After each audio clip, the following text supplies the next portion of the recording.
The opinions expressed in the following programs are those of the participants and do not necessarily reflect those of Rogers nor Rogers TV.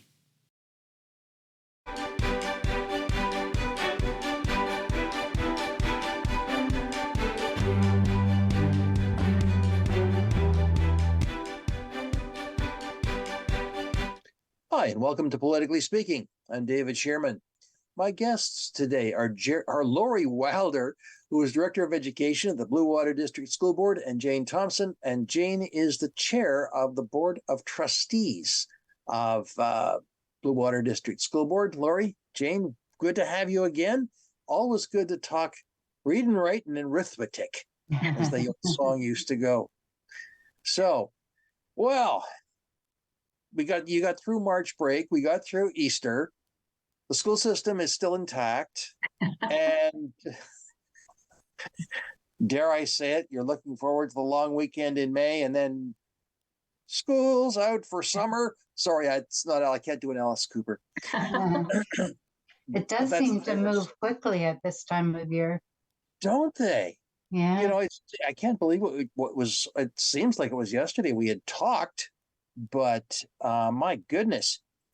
Stuff keeps rolling on.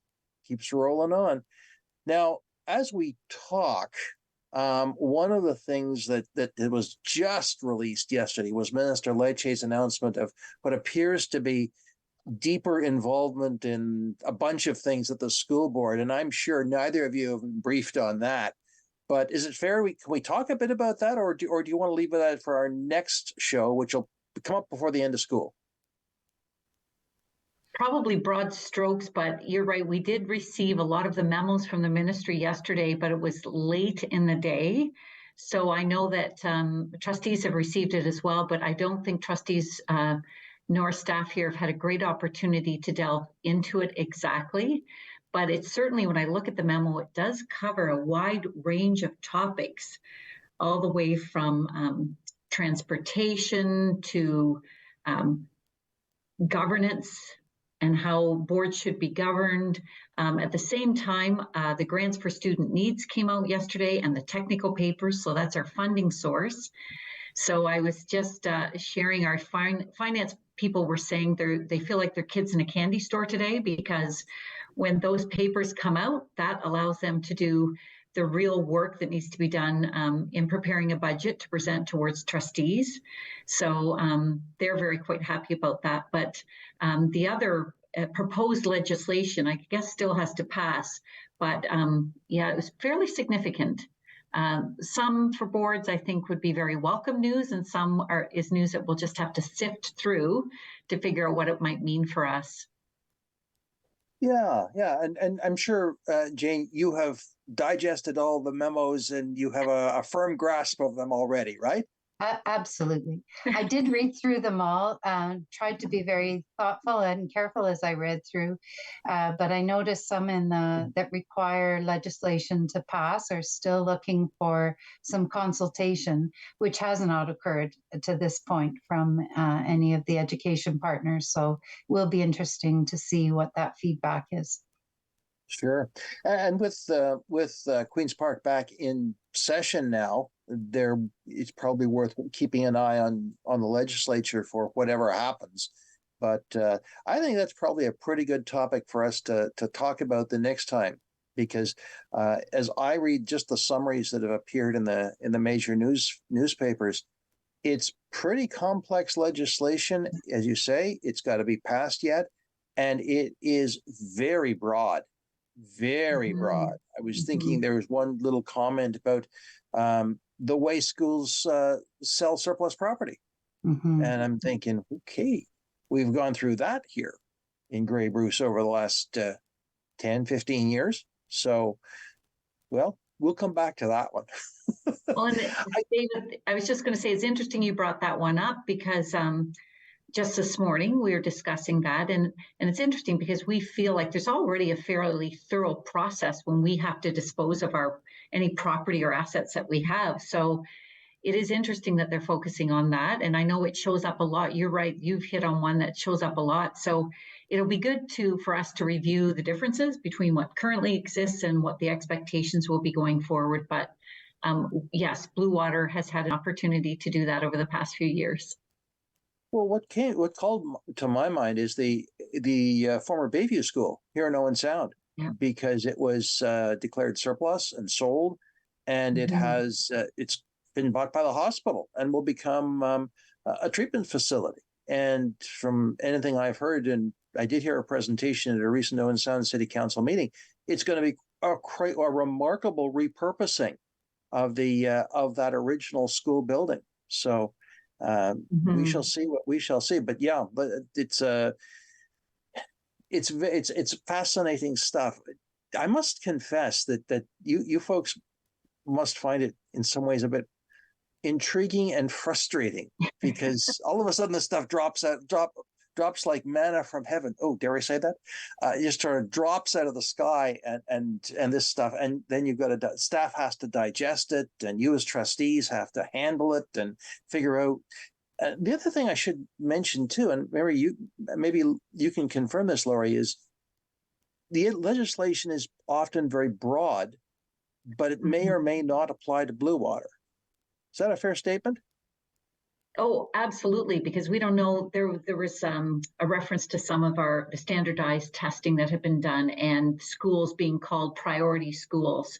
So at this point in time, we don't know what the criteria will be for that, and if we will be awarded some of the funding that goes with that, and or the staffing that goes with that. So I would say overall, in general terms, it's very broad language, very broad suggestions, and then the specifics will follow up later within each of the categories that have been identified.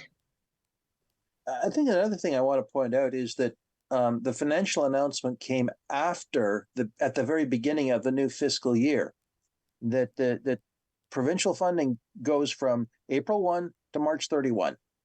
And so this is at the beginning of the fiscal year for the province, not necessarily you, but the province. Mm-hmm. So this is why the timing, why it sort of drops like manna from heaven right now, because it's the beginning. And I noticed there were quite a number of other government announcements in other fields at the same time. So if anyone wonders, why are they doing it now? I think that's pure conjecture on my part. I think that's why it sort of appears right now. So anyway, speaking of budget, you've got the 23-24 budget. Laurie, Jane, trustees, how are you dealing with the budget? Well, we're working along. Have you spent all the money? Have we spent it all?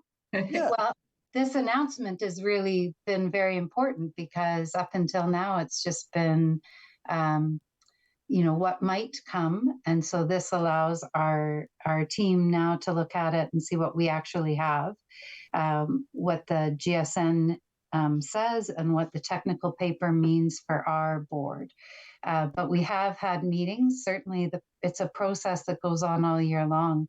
And at our last board meeting, we just went through all the processes. So the role of our trustees is to set the priorities and the parameters for the budget, and the staff develops the budget. So we're in really good position this year, and we were looking at what programs we would like to enhance or continue with. And again, that was all conjecture, because we didn't know what the ministry would be looking at in terms of funding. So it will be interesting to compare some of what we talked about at our last meeting with what's actually in the GSN for us to work with. Now, Laurie, this is kind of an overlap, but staff are busy figuring out and applying the priorities at this point, aren't they?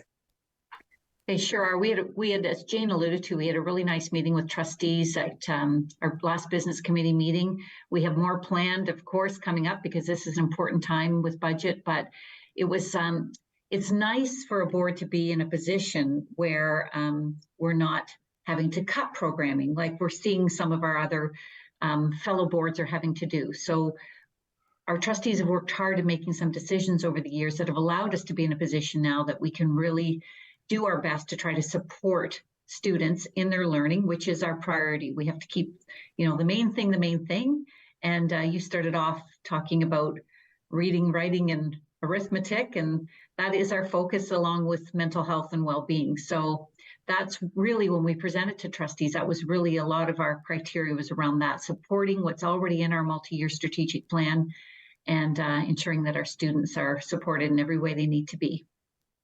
Sure. Now, just a little digression here. I read something quite fascinating out of the Toronto School Board's, their student trustees have, at a recent meeting, they made a very interesting observation. It relates to mental health. Mm-hmm. As we are all aware, there in the schools, there have been some very tragic and often very tragic, but very difficult situations. And there was one here at Grey Highlands this spring. And it often involves assault. It often involves things we don't know about because the details are not public. But the student trustees made the point that part of the reason they believe, and this was in the Toronto board, part of the reason they believe these things are happening is that this is a consequence of student isolation during COVID. Mm-hmm. And they lifted up the socialization of students at all grades. But they were speaking specifically of secondary schools. The socialization factor as a huge component to mental health. And they're saying this is a direct consequence of the loss of socialization and lack of skills, socialization skills, which means being with your friends, getting to know them, managing relationships, those kinds of things that we kind of take for granted because they're in our long past for all of us. Well, not for you, Laurie or Jane, but maybe me. But the point they made was that some of this stuff may be a direct consequence of what happened during COVID. Do you have any thoughts on that? Laurie, you want to begin? Sure. I too have read similar studies, David, and I also just read one. It was around our really youngest learners in kindergarten and how they are coming to school from a reading ability level, recognizing sounds, words about 2 years behind. So it's impacting in different ways, but I would completely agree that we are seeing that. We're seeing that too in behaviors.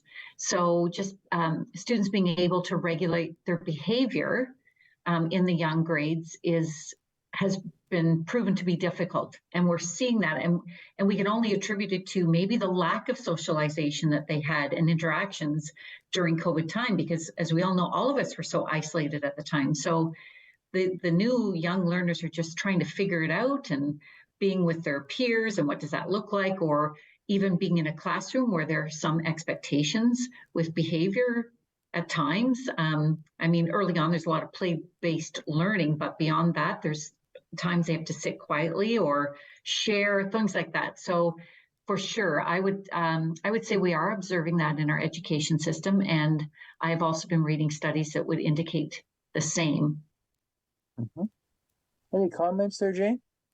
Well, I'm just thinking it's really we're just completing our first full year of in-class learning after our 2 or 3 that were disrupted. So for some of our young learners, this is really their first year in school as we would consider school to be. So there will be some catch up that needs to happen for them.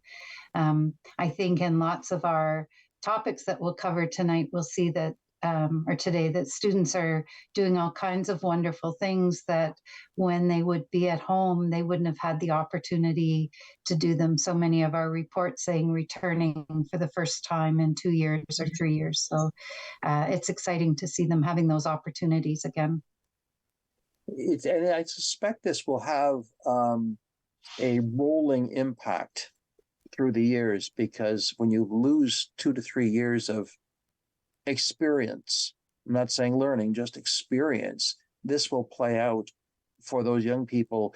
It's kind of like dropping a pebble in a pool of water. The biggest waves are closest to the impact point, but they become further and further and less and less. But I could see this playing out all the way through their school years. Well, we Yes. talked about it. Sorry, Lori. We talked you about do. it a bit with our budget planning, that we can't just do things from a short-term perspective, that we need to be investing in programs that we see long-term so that students benefit from them from a long term. We can't expect to do a quick Band-Aid fix and hope that will solve everything. And what about students' mental health programs and Mhm. students' mental health availability, Lori? Will that be continuing, you hope? And yes, that's actually what I was going to speak to. We have certainly increased, we've spoken on this program before, we've greatly increased our mental health, the numbers on our mental health team. So that's been beneficial, and that's been supported by the ministry. So that's happened across the province. But we are seeing increase in referrals, but they are doing a wonderful job of supporting our students based on a 3-tier system. So the tier 1 is trying to, what's good for all is, good for one is good for all. So they're doing prevention programs and some counseling. And then we work well with our partner organizations here locally to support at tier 2. And then if need be, tier 3 is for really more serious cases that needs support outside of what we can provide. But we certainly, that's a key priority for us, is supporting the mental health needs of our students. And we've been focusing on that quite a bit and have seen an increase in referrals that are coming through. Well, I suspect this will be one of those topics that will be recurring. Mm-hmm. It's not something that's going to go away, but and I personally hope that the province will continue to see mental health as one of the, to use the buzz language, strategic pillars of the education Mm-hmm. system. Mm-hmm. Because if we can build capacity and build some resilience at a young age, it will be better for them in the later years. Unlike us, me, who didn't have those kinds of things and had to learn things along the way. So it's important. It's very Mm-hmm. important.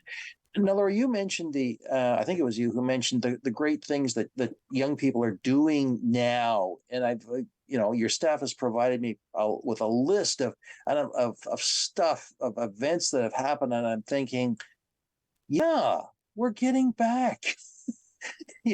One that I'm looking at is Concours d'Oratoire, the French public speaking contest, which was held back in March, but it looked like it was a great event.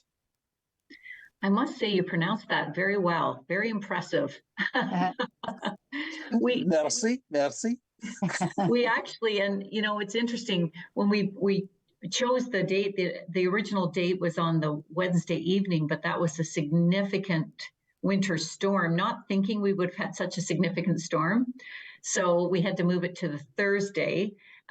We're not sure if that impacted the attendance or not, but potentially. So this event is outstanding because it's supported by Canadian Parents for French. And then we have local people who are judges that come in, and teachers, et cetera, support it. And students come and deliver their speeches completely in French. There is a category as well where it's ad lib sort. So they're presented a question or a topic, and they're not prepared. So they just are given that topic and they have to do a speech. So I am just always quite mesmerized when I have the chance to come and listen to them. Even though I took French to grade 12, back in the day, as we're talking with David, you've referenced a few times, back in the day, it was a lot of grammar instruction for me. Oh, yeah. So it wasn't the oral language instruction. And I'm so happy now that the focus is on the oral language, because that's the lifelong learning, I believe, that students need, coupled with the grammar and the writing. But it was pretty evident that we have some amazing French speakers, and that ranges from actually students enrolled in French immersion programs and those who are just enrolled in core French.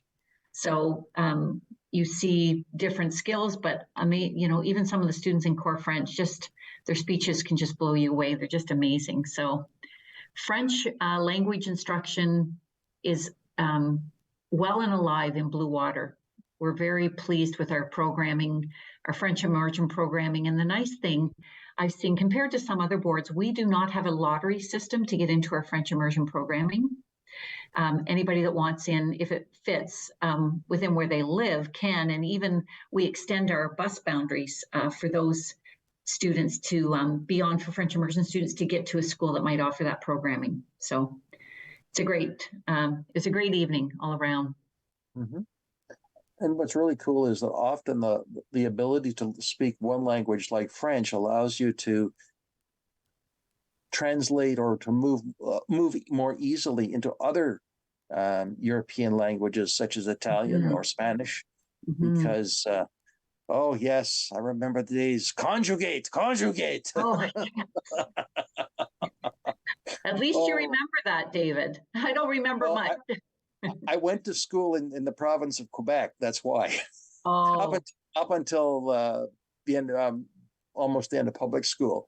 So I remember the days of rote conjugation, and oh yeah, it's burned into my brain. But that's okay. That's okay. But I think that this is a real advantage for any young people, particularly I'm thinking of public service, because to be able to have understanding of French in Canada is a very, very good additional skill. So that's great that this is happening. Well, let's move on to some another thing actually that's actually quite close to my own heart, and that's the student nutrition program. And there's been a lot of celebration of the student nutrition program since we last talked here in Grey Bruce. So what's happening?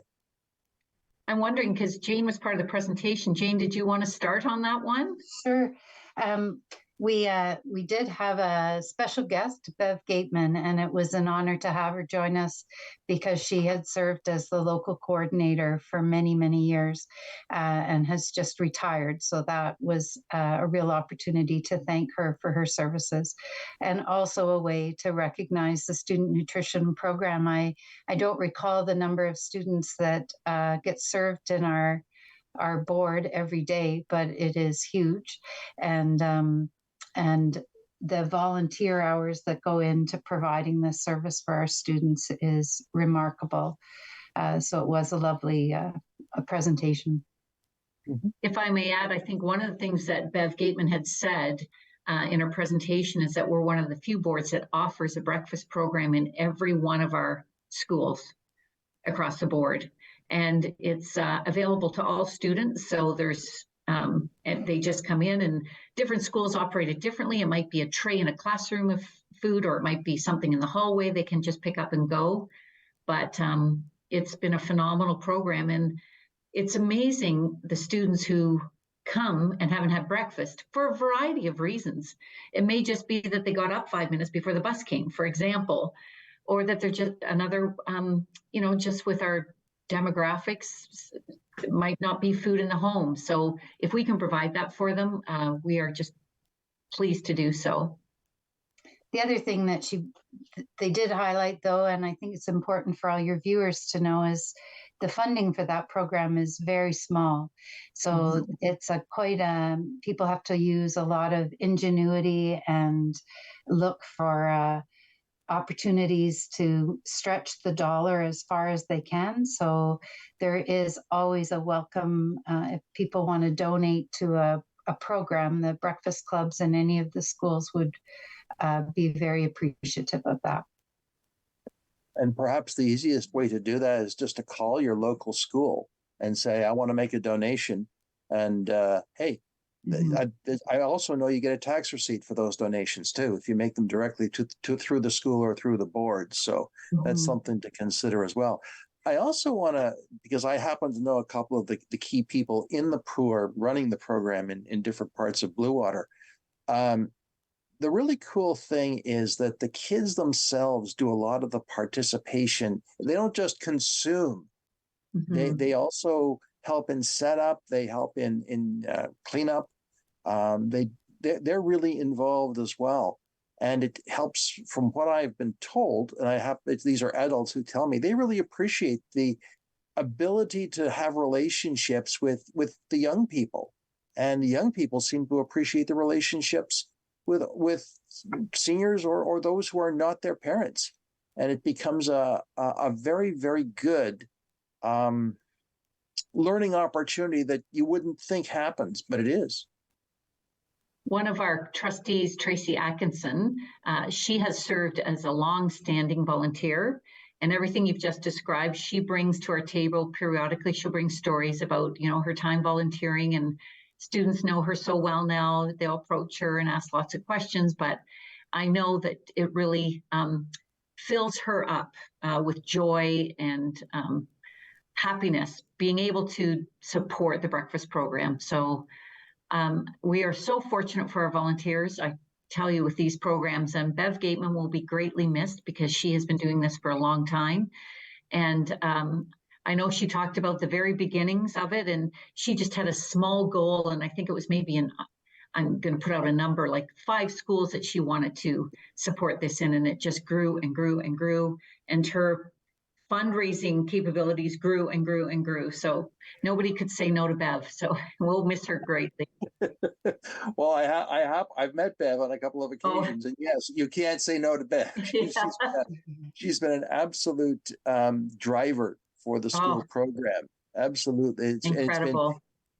And I think that the point, Nelson, should be lifted up that, as you said, in Bluewater, it's open to everyone. And what I have heard anecdotally is that the kids like that because there's no stigma, no differentiation. Parents may say, how come you're having breakfast at school? Because my friends are all there. Exactly. Parents go out. Social. It's a social, and to kind of go back to where we were talking about mental health and those kinds of relationships is an important part of healthy development. This becomes that kind of opportunity. So it's absolutely fabulous. So if someone wanted to volunteer with the program, again, just reach out to their local school. I think that would be the way to go, because I know the principal would have a contact that they could set them up with to do that. So I would suggest that's probably the easiest way to go. And we always welcome volunteers in to support those kinds of things. So Sure. It's really important we kind of forget that volunteers are important, not just for the breakfast program, but for other parts of the school programming. So there are opportunities for volunteer if someone is interested in volunteering. I remember one woman I met in another community, and she was a recent immigrant from China. And it turned out that her facility, of course, with the Chinese language was absolutely gold, because they had a number of new immigrant families who had arrived in Canada, and the kids could not speak English. Oh, perfect. So she ended up not only translating immediately, but also being sort of a very early English teacher. And she told me it was a wonderful experience. So you never know what your own skills, how your own skills can be used. You just never know. So great stuff. Well, let's move on to something else. We've got one of the things that I remember when my kids were in school that they always looked forward to was the trip to the outdoor education center. That was hey, we're not coming. We got to sleep overnight someplace, not at home. Oh, great, wonderful. But when they came home, they were over the moon with what they'd experienced. And our Bluewater Outdoor Education Center is celebrating, I can't believe this, 50 years. 50 years. Tell us more. Jane, again, that's within Jane's area. Did you want to start on that one, Jane? Sure. It is celebrating its 50th anniversary on May the 6th, I believe it is. And so we're looking forward to going and joining in that celebration. But it is a wonderful facility. And we've had just recently had a presentation at the board table about the work that goes on at the Outdoor Ed Center. And one of our trustees happened to just be there with her own daughter and said that it's absolutely magic what you see happen with some of the students. just to be immersed in that environment and the experiences that they have. It really is a very special place. If I can just add, thanks for that, Jane, because it really isn't. It's one that our trustees have supported for years and will continue to support. It's kind of a jewel for a board of education to have something like that, because not all boards do in the province. Very few do, in fact, but it's really the students can go and immerse themselves in these relevant learning opportunities, which I know they have different games they play, and my own children experienced it, and it was a highlight of them for their school career. I think there was one, the survival skills game, I think it's called, and then you're given an animal, and within that you have to survive differently within the game. And I think my son was a rabbit or something, which he didn't really like. I think he wanted to be a fox because the fox eat the rabbits. But anyway, I think he did survive the game. But it's so much fun, and they stay over. There's just,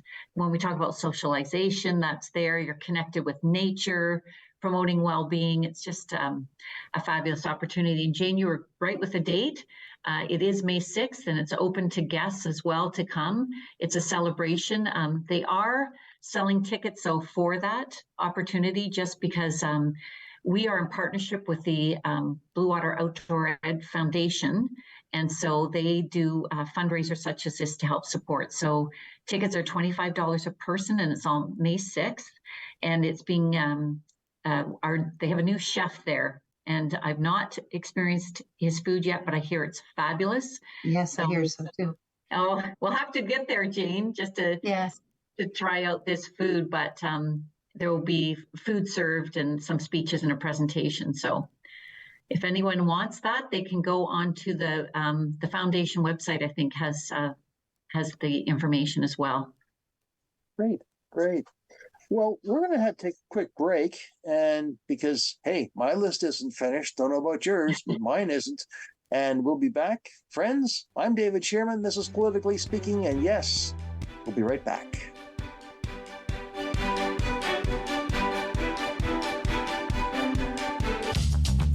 This program is brought to you by Ignite TV. Now you're in command. Visit Rogers.com for more details.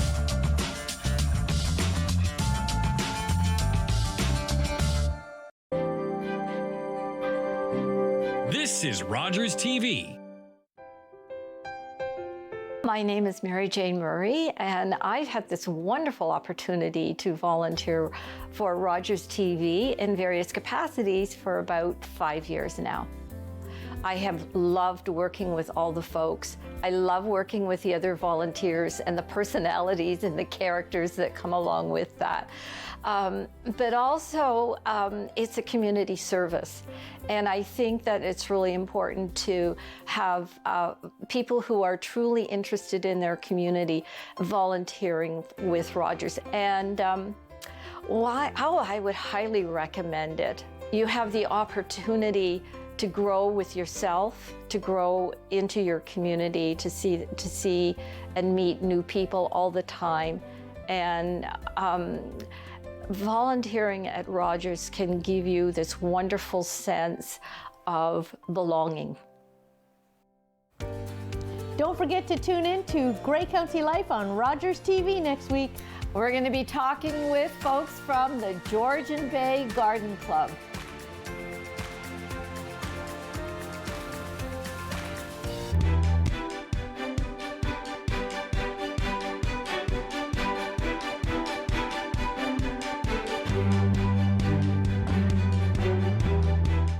Hi, and welcome back to Politically Speaking. I'm David Shearman. My guests are Lori Wilder, who is the Director of Education, and Jane Thomson, who is the Chair of the Bluewater District School Board. Lori and Jane, good to have you back.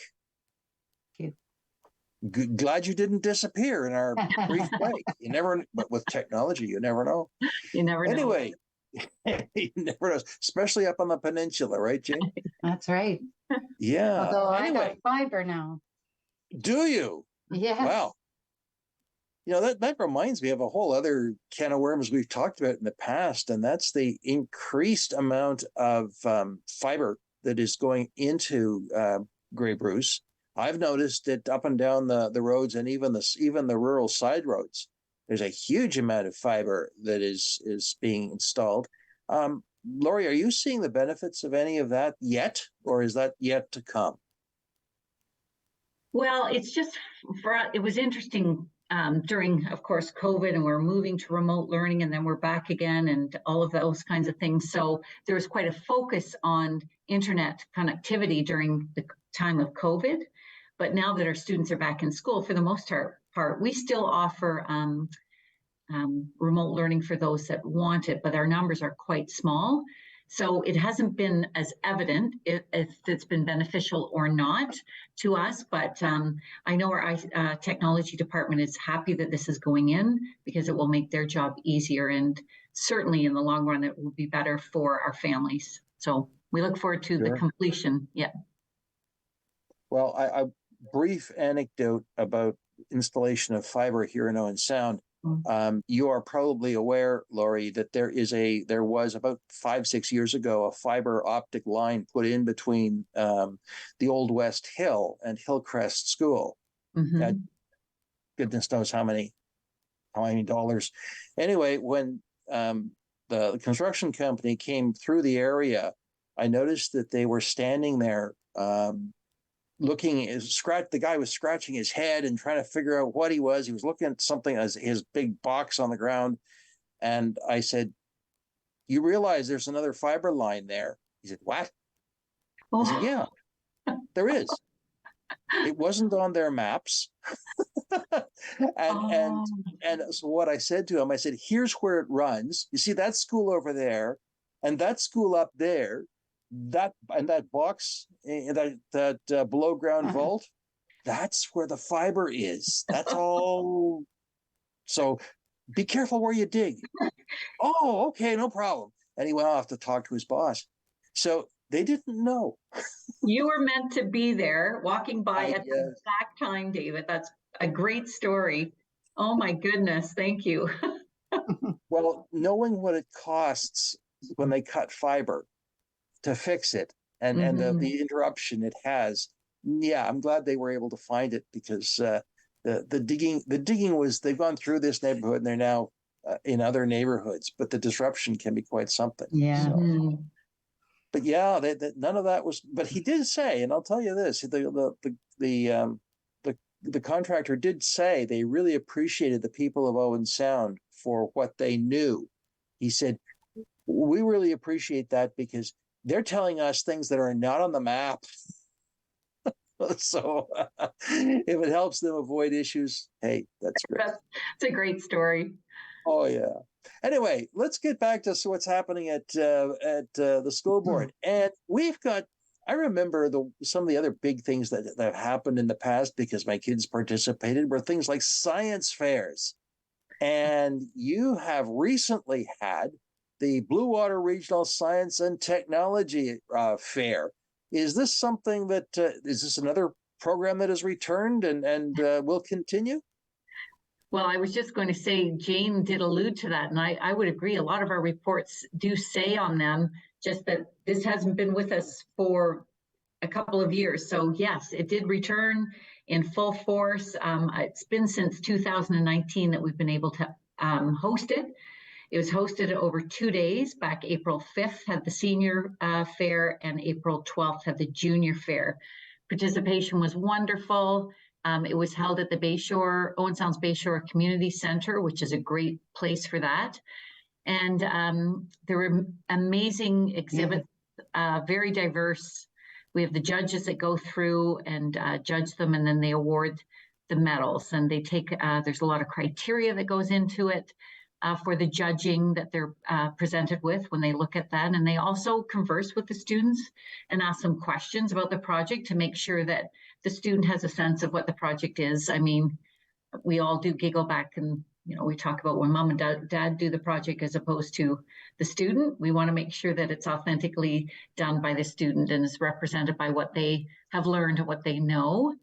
And so then a team Bluewater was selected. So that's 6 students are on to compete at the Canada-wide Science Fair in Edmonton, Alberta, from May 14th to the 19th.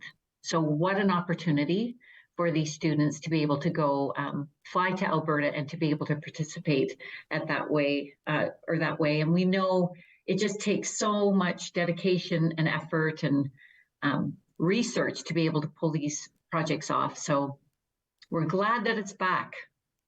Mm-hmm. Yeah. Yeah. Any thoughts, Jane? Did you attend as well? I didn't attend, but my daughter back a few years ago was selected to go to Canada Wide. So I feel I understand the process, and it is quite an opportunity for these students. And I read about some of the projects in the media coverage, and they're just amazing to me, what these students are doing. And again, it's an opportunity if anyone in the public is interested next year when it comes along. There is a period of time that it's open to the public, and they can move around in the exhibits and talk to the students, and they are remarkable. It's some of the topics that they've thought about and their knowledge about it is really something. Lori, was there any general focus to the entrance, or was it very, very broad? It's just really people, it's more broad because we don't want to be specific or set specific criteria into what they have to enter. So it's broad. I was just going to ask Jane what her daughter's project was about back when she got to go further. It was, she was doing neonicotinoids. I forget the exact title. It was always fun at our house when she did science fair to come up with a catchy title for her project. But anyway.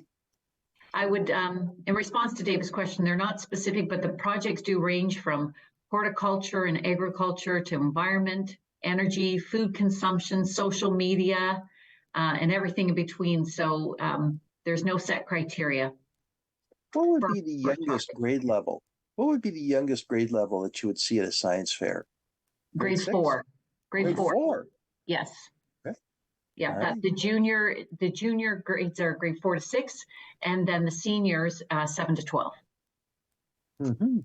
I just wanted to acknowledge the schools and teachers that participate and families. It's a big, our curriculum is already very dense, and for teachers to find the time to encourage science fair and particularly after the gap of time, because there was a kind of a legacy piece that was built on when it was every year and it was on people's minds, and they might even start their science fair project in the summertime to be ready for the following year, but we'd lost that momentum. So I think it's terrific. The numbers were so high and so many students participated.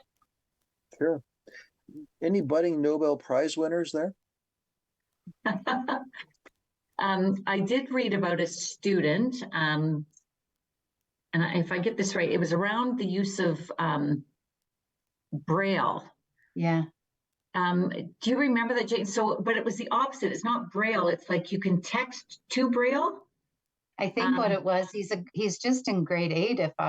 He's a young student from Saugeen District School, and if you were speaking with sign language, recognizing not many people have the ability to understand what you're saying in real time, his program would translate your sign language to spoken word.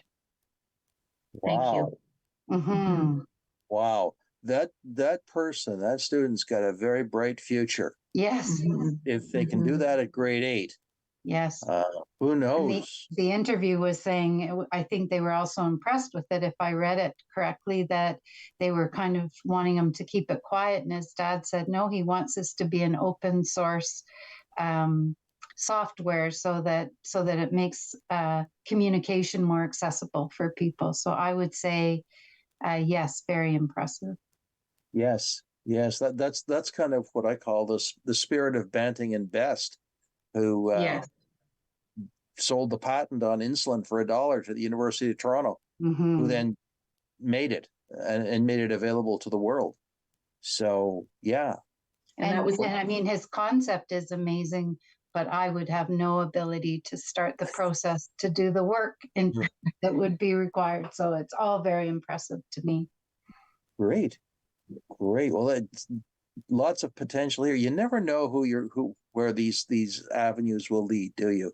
Something that someone did during a science fair when they were in public school could lead to goodness knows what.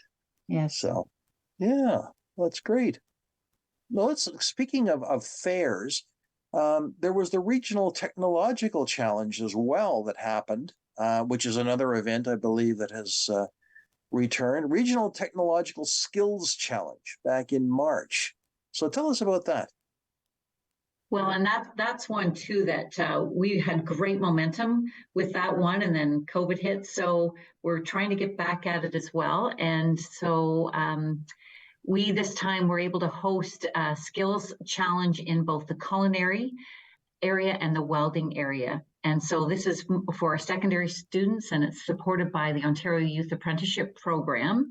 And it was held at Georgian College. So the students come and they are given tasks, if you will, where they are immersed in doing a hands-on task, and the judges will then walk around and judge them. Certainly with both welding and culinary, there also would be a product that would be presented at the end. So they're observed during the process, and then also the product is observed at the end.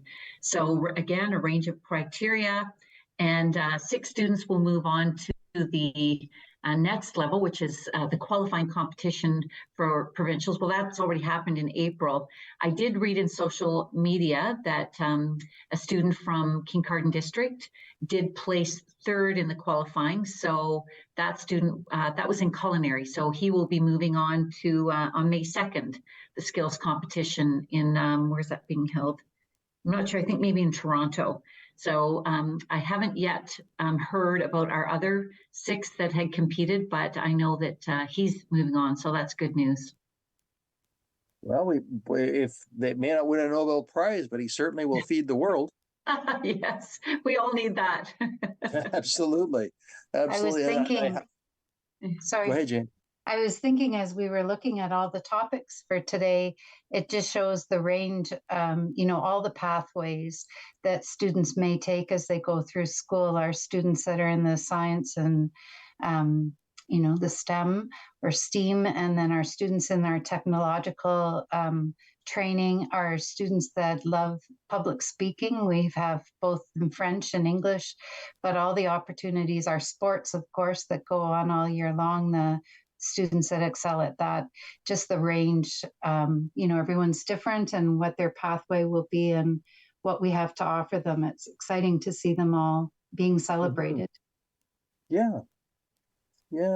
And there's another event a little further back in time, back in February and I guess March, Innovation, Creativity, and Entrepreneurship days. Tell us about that, Jane. Well, actually, I would be looking to Laurie to tell us more about that. Laurie, you're on. Well, we call those the ICE Days.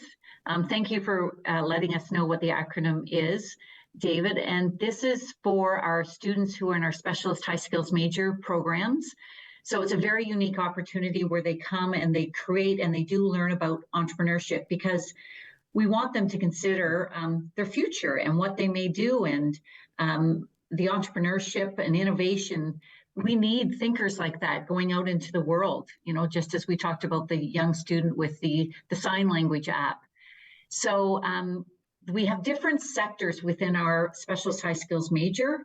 And so we featured the mental health and wellness sector. They came, and the transportation, energy, and arts and culture sector came, and this was hosted at Georgian College, because Georgian College, as we know, is our only post-secondary institution within Grey and Bruce counties. So we've been partnering a lot with them and just showcasing what Georgian College has to offer, because it's an amazing facility.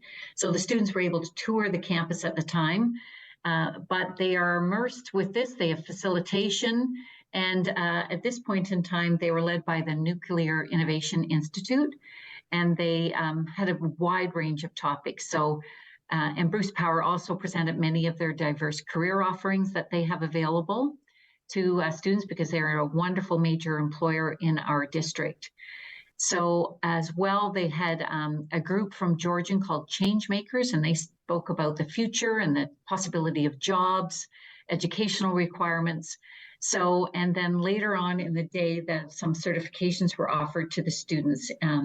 There's fire safety, leadership, production management, marine engineering, mental health and wellness. So it's a wide range, a full day for the students, but boy, do they get a lot of future forward-thinking topics to experience on that day. You make a very, very important point, Laurie, and that is that with Georgian College being an institute of higher education, one of the underlying factors that I have heard again and again over my years in Grey Bruce is that everybody goes away. You go away for education. You go away for your career. You go away and, maybe you'll come back, and a lot of people do. But this way, the education is right here. They don't have to, if you're interested in any of these areas, and they're all important areas of service, you can get that education right here at home. You don't have to go to Toronto. Okay, Owen Sound is not downtown Toronto. We get that. Nor is Chesley, nor is Paisley, nor is Kincardine, with no insult mentioned to any of those places. But if you feel inclined to stay here, there's great opportunities. Absolutely, there are. And they've just now, they'll be offering even a registered nursing program, which usually our students would have to leave to attend a university program to do that, but they've got permission to do so here. So I had an opportunity, we hosted a administrators meeting there early in the fall, and they toured our administrators, and the renovations and just some of the upgrades they've made are phenomenal. I'd never had an opportunity to be in the marine simulator, so we did that day. It's a great facility, really is, and it's just right in our own backyard. So I would encourage our young people to get their tour and see what it can offer, and perhaps they'll choose a program there and stay local. You spoke of the nursing degree program that is coming, and that's I just happened to hear a presentation from the hospital at Owen Sound City Council recently, and they are absolutely local employers, and they are still looking for employees in all aspects of healthcare. So if anyone is interested in any of those areas, that's a good place to start. Doesn't have to be nursing, but the hospital is. And what really intrigues me is that the hospital is changing, and we are looking at the hospital across Grey Bruce, and there's 2 hospital corporations. They're changing. And the opportunities for jobs is going to be and will continue to be phenomenal. I don't know about you, but as I get older, I get creakier, and I do need more healthcare. So I'd just like to put a little plug in for the Bluewater District School Board too. A great employer. Yes, thank you, Jane. Yes, we too are looking for people. So thanks, Jane. Well, actually, let's chase that one a little bit, because we have talked in the past about Bluewater as an employer, but I'm sure you are looking for teachers. Teachers, educational assistants, custodians, not that we employ them, but bus drivers as well to support to getting our kiddos to school. So just technology, we need engineers, it's just everywhere. We're just looking for people. So often we will go ahead. If anyone is interested in those jobs, they go to the Bluewater District School Board webpage. Yes, and they can also, if they can't navigate that well, even calling into our Human Resources Department can see what's available, or we are on Facebook, Instagram. So we've really done a lot of work in our recruitment efforts. So we're using social media a lot more to profile different opportunities. And we also have been attending a lot of the local job fairs to try to encourage people to consider applying to some of the positions we have available. Do you go to job fairs outside of the region as well I'm thinking of recruiting teachers in particular? We certainly have been. Yes, we've been going to some of the universities have been offering it. So we've been going down to those as well to try to recruit teachers, especially, well, all teachers, but even French-speaking teachers is an area that I know boards are struggling to find. Mm-hmm. I've heard that mentioned that all boards are looking for people who can teach French or French specialists. So yeah, it is particularly important. What else have I? Oh, yes, we like to say we have two seasons in Canada: winter and construction. And I gather construction in the summer at across the Bluewater board is going to be quite significant. As usual, every year we get a report about all of the work that's going to happen, and it is a small window. And so we just had a report recently about the work that will be occurring over the summer. So, but it always is busy. Well, I think the total is what, 11 million or something, $11 million worth of work across the board. That's a significant contribution to the local economy. It sure is. You're right. It's 11.7 million that's going to be put into the schools this year for some work, just to ensure they're in good condition and continue to provide the environments that we need. Jane's right. We've done a great job over the years of keeping up. So our schools are in really good shape, but it ranges. So when I look at our district, we have a range of schools who are getting some work done, and the scope of the projects can range from a new roof to a rebuild of gymnasium change rooms, water fountain systems, things like that. Lighting is often a thing. Even it just be painting, mechanical upgrades are big. Those are the ones that often we don't see necessarily, but they're so important. So they're behind the scenes, but those happen too with HVAC systems, and especially, what we went through with COVID, we know the importance of those things. Resurfacing playground areas and parking lots are also a big part of it too. So lots of work to be done. Sure. So even though school is out, school's not out. Yeah, no, especially for some folks. We so value our staff that continue, our 12-month employees who continue to work throughout the summer. And that's when, of course, the work has to be done when the students aren't there and the staff aren't there. So they get in there and work really, really hard. And we're just hoping that, we're able to procure all of the different parts that are needed, because there has been a backlog in the last couple of years of getting some of the equipment and parts that we might need, especially in terms of the HVAC and mechanical systems. So we put in orders quite a while ago to make sure. Yes. Proactive thinking.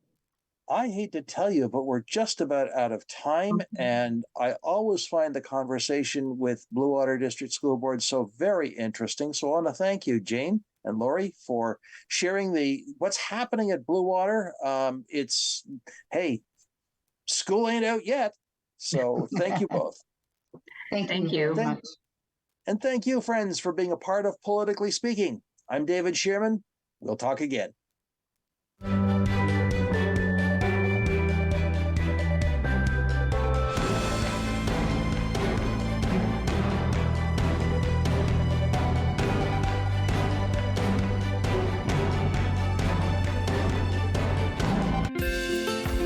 Call the Rogers TV viewer response line, email us, or connect with us on social media.